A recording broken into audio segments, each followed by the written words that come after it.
सप्तम स्थान यानी जीवन साथी, साझेदारी, व्यापार, सार्वजनिक संबंध, वैवाहिक जीवन और शुद्धा, शुभ, खाना, दान, शूरता और पराजित शत्रु, विजय, दूसरे स्थान में रखा धन, किसी दूसरे के यहाँ, मैथुन, ये सब जितने भी कारकत्व हैं ये सब सप्तम स्थान के।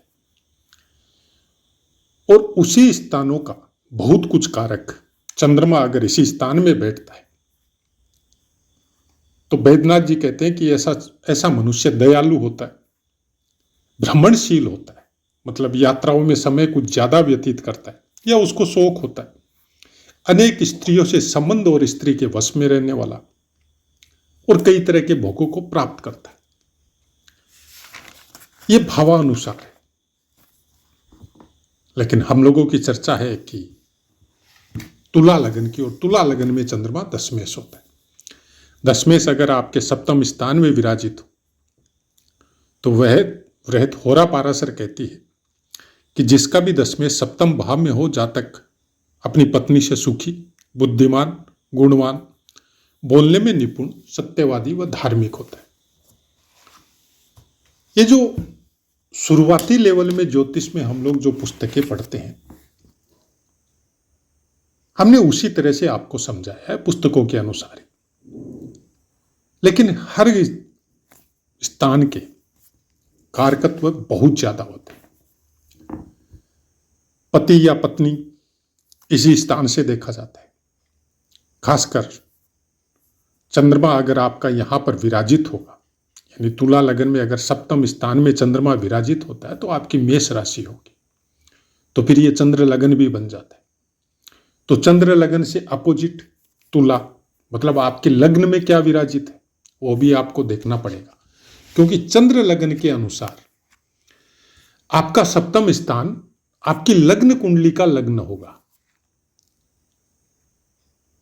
कहने का तात्पर्य यह है कि लग्न के अनुसार सप्तम स्थान मेष राशि आती है, और मेष राशि पे अगर चंद्रमा हो तो चंद्रमा के चंद्र लगन के अनुसार आपका सप्तम स्थान तुला राशि आएगी, तो आपका लग्न कुंडली हो गया। बहुत कुछ संबंधों में, आपके अपने भाग्य में, या बहुत सी चीजों के लिए ऐसा चंद्रमा प्रायकर योग कारक होता है अगर लग्नेश बलवान हो तो। मंगल की भूमिका अलग लेवल पे ट्रेवल करती है, लेकिन चंद्रमा मेष का आदमी शरीर से बलिष्ठ, मझला कद का, देखने में थोड़ा गोरापन लिए हुए, और हर समय एक्टिव रहने वाला।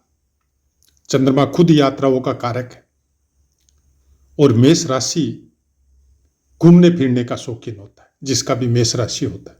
ऐसा इंसान खासकर वर्क भी कुछ ऐसे ही करता है कि उसको ट्रेवल में समय ज्यादा निकलता है। और वैसे भी अगर ऐसा वर्क नहीं है, ऐसा आपका बिजनेस या ऐसी आपकी सर्विस नहीं है, तो भी मौका मिलता है तो ऐसे इंसान घूमने फिरने के शौकीन ज्यादा होते हैं। मित्रता, तरह तरह के मित्र बनाना, उनके साथ समय को स्पेंड करना, खासकर अगर अपोजिट लिंग के मित्र कुछ ज्यादा मात्रा में हो सकते हैं। व्यापार का क्षेत्र बहुत कुछ सप्तम स्थान पे डिपेंड होता है। उसका कारण है कि आजकल के समय में ज्योतिष को भी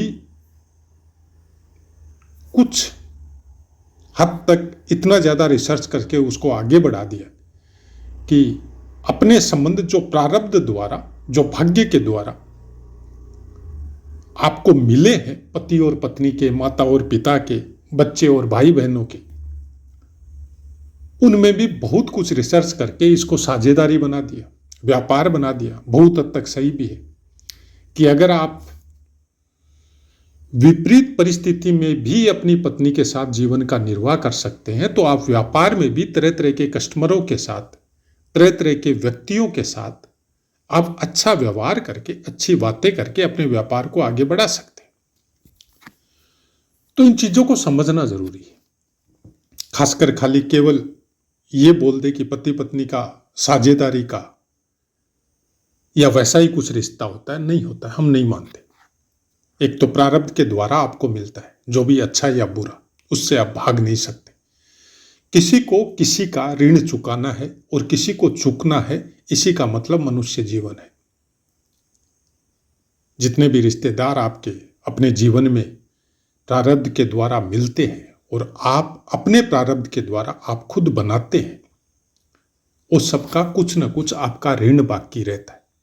छठे स्थान से दूसरा स्थान, सप्तम स्थान, मतलब छठे स्थान को ऋण के रूप में परिभाषित किया जाता है। और ऋण का धन, मतलब आप छठे स्थान को अगर लगन मानते हैं तो उसका धन स्थान सप्तम स्थान है।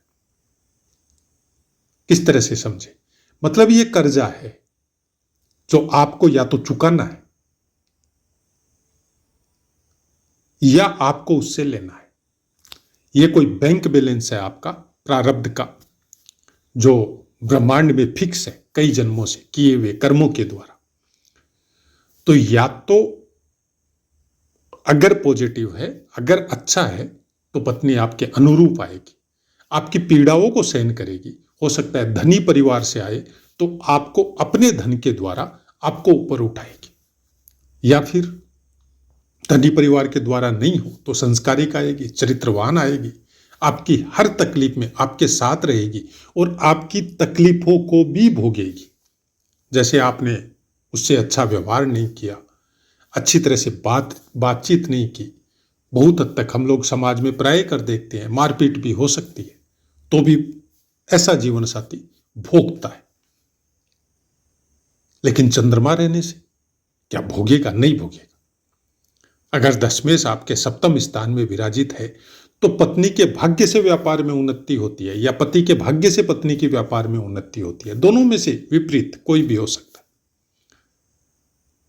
आपको सप्तम स्थान में चंद्रमा दशमेश होके अगर आपके सप्तम स्थान में विराजित है और लगन भी सपोर्ट कर रहा है, तो फिर आपका रिश्ता पूरी तरह व्यापारिक दृष्टि से बहुत कुछ सेट और बढ़िया से रहेगा।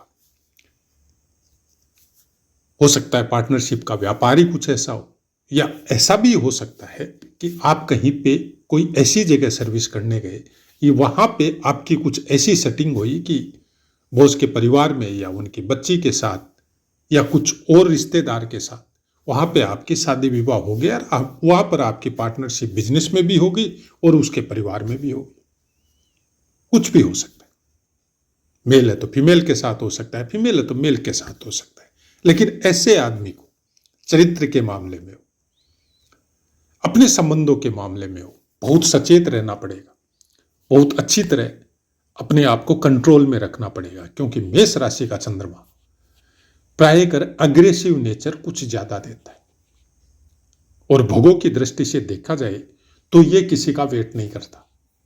भोग भोगने के लिए, चाहे वो शारीरिक हो, चाहे मानसिक हो, चाहे कोई वस्तुओं का हो, चाहे और कोई चीज का हो, जो इच्छाएं आपकी दबी हुई है या आपकी इच्छा है और आज तक पूरी नहीं हुई, लेकिन अब आपकी पोजीशन ऐसी है कि उन इच्छाओं को आप पूरी कर सकते हैं, तो आप तुरंत करने की कोशिश करते हैं, रुकते नहीं है। ये थोड़ी सी एक विडंबना है जो बहुत कुछ आपको समझना पड़ेगा कि इस स्थान पे अगर चंद्रमा है और निर्बाध गति से बिना किसी की दृष्टि में आए बलवान रूप में यहां पर विराजित है, तो कुछ अच्छे फल भी आपको देगा, आपके व्यापार को भी बढ़ाएगा, आपके बिजनेस को भी बढ़ाएगा। लेकिन कुछ संबंधों में कुछ अजीब तरह की आपकी मतलब शक्ति को कुछ इस तरह से परिभाषित करेगा या इस तरह की गैदरिंग करवाएगा कि आपसे भोगों के लिए रुकना मुश्किल हो जाएगा। अब क्लियर तो कोई भाषा में हम बोलना नहीं चाहते, लेकिन शायद आप प्रबुद्ध पाठ श्रवण करता है, सब अच्छी तरह से जानते हैं कि हम बोलना क्या चाहते हैं। तो इसको समझने की भी कोशिश करेंगे, कैसे होगा, इसका रेमेडी क्या है। चंद्रमा का रेमेडी है अपने आप के ऊपर कंट्रोल कीजिए, अपने संस्कारों को उच्च श्रेणी में रखिए, अपने चरित्र को बलवान रखिए। कुछ इस तरह के, चाहे व्यापार हो, चाहे बिजनेस हो, चाहे परिवार हो, उसमें कुछ इस तरह के बुजुर्ग या इस तरह के सम्माननीय व्यक्ति अपने पास हमेशा रखिए, जिनके सामने आप उटपटांग हरकत नहीं कर सके, आपको शर्म महसूस हो। आप उनको एज लाइक गॉडफादर मानते हो, या आपके पिता भी हो सकते हैं, आपकी माता हो सकती है, बड़े भाई हो सकते हैं, बड़ी बहन हो सकती है। उनके सानिध्य में रहे, जो आपको सही शिक्षा दे रहे हैं, सही गाइड कर रहे हैं, सही तरीके से आपको समझा रहे हैं। ये कुछ ज्यादा समय की बात नहीं है। ये एनर्जी लेवल मैक्सिमम 50। उसके बाद में धीरे धीरे आदमी अपने शरीर की एक सीमा होती है, उस एनर्जी की भी अपनी एक सीमा है।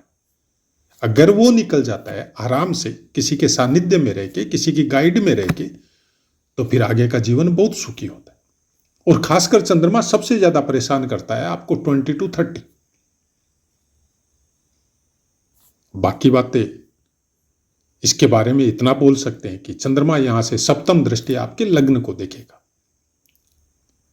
तो आपको एक्टिव बहुत बनाएगा। आपके साथ कुछ इस तरह का काम करेगा कि आप मतलब सही चीज का पक्ष लेंगे। जिसको बोला जाता है ना कि अपने परिवार में भी कोई अगर गलत है या खुद भी अगर गलत है, तो ऐसा इंसान प्राय कर सोचने को मजबूर होता है, और बहुत कुछ अच्छे योगों का या अच्छे ग्रहों का साथ हो तो फिर सॉरी भी बोलता है, क्षमा भी मांगता है। और जो आदमी जब सॉरी बोलना सीख लेता है या हृदय से क्षमा मांगना सीख लेता है, वो नॉर्मली गलत नहीं होता। हाँ, एक समय अनुसार एक प्रारब्ध के भोग होते, उस समय में वो अपशब्द बोलना या जरूरत से ज्यादा एनर्जी होने की वजह से कुछ ऐसी हरकत करना, लेकिन वो समझ जाता है कि हमने गलत किया और वो सॉरी बोलता है। ये एक अच्छा योग है। इसके बारे में अगर आप नॉर्मली हम लोग चर्चा करें कि मेष राशि का चंद्रमा या आपकी मेष राशि है, तो प्राय कर पुस्तकों में भी यही मिलेगा।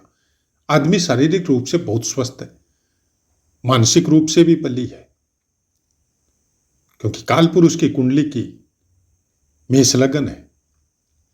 और मंगल प्रधान इंसान, क्योंकि मेष राशि होगी तो मंगल का प्रभुत्व आपके ऊपर रहेगा ही रहेगा, आप उसको इग्नोर नहीं कर सकते।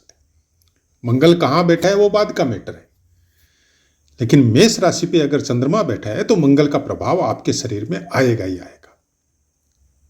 आपके शरीर का फिजिकल फिटनेस हो या आपके मेंटली फिटनेस हो, थोड़ी उग्र रूप में होगी। थोड़ा शक्ति संतुलन कुछ अच्छी मात्रा में आपके साथ होगा। मंगल का प्रभाव बहुत अच्छा है, बहुत अच्छी जगह प्लेस है, तो यहां पे चंद्रमा को वो कंट्रोल कर सकता है। मतलब फिर क्या होगा कि आदमी धीर गंभीर मेहनती होगा, बहुत बड़ा बिजनेसमैन होगा, बहुत बड़ा प्रोफेशनल इंसान हो सकता है, लेकिन बहुत कुछ सोच समझ के काम करने वाला, हर चीजों में ऐसे कोई कार्य नहीं करेगा जिससे उनका कोई सम्मान जाता हो या उनके परिवार के ऊपर कोई आक्षेप लगता हो, और करेगा तो भी इस तरह से करेगा कि पता भी नहीं चलेगा किसी को। अच्छे मंगल और अच्छे चंद्रमा की यही निशानी। लेकिन मंगल का प्रभाव अगर थोड़ा अलग लेवल पे है, तब थोड़ा सोचना पड़ेगा आपको। तब रेमेडी स्वरूप में जैसे हमने आपको बताया कि वैसा इंसान जिसका आप हृदय से और दिमाग से पूरी तरह सम्मान करते हो, उनके सानिध्य में रहना पड़ेगा आपको कुछ समय तक। और धीरे धीरे जब वो समय निकल जाता है तब इतनी कोई टेंशन नहीं। तो आशा है मित्रों पाठ समझ में आया होगा। अब अपनी वाणी को विराम देते हैं, आपसे आज्ञा लेते हैं।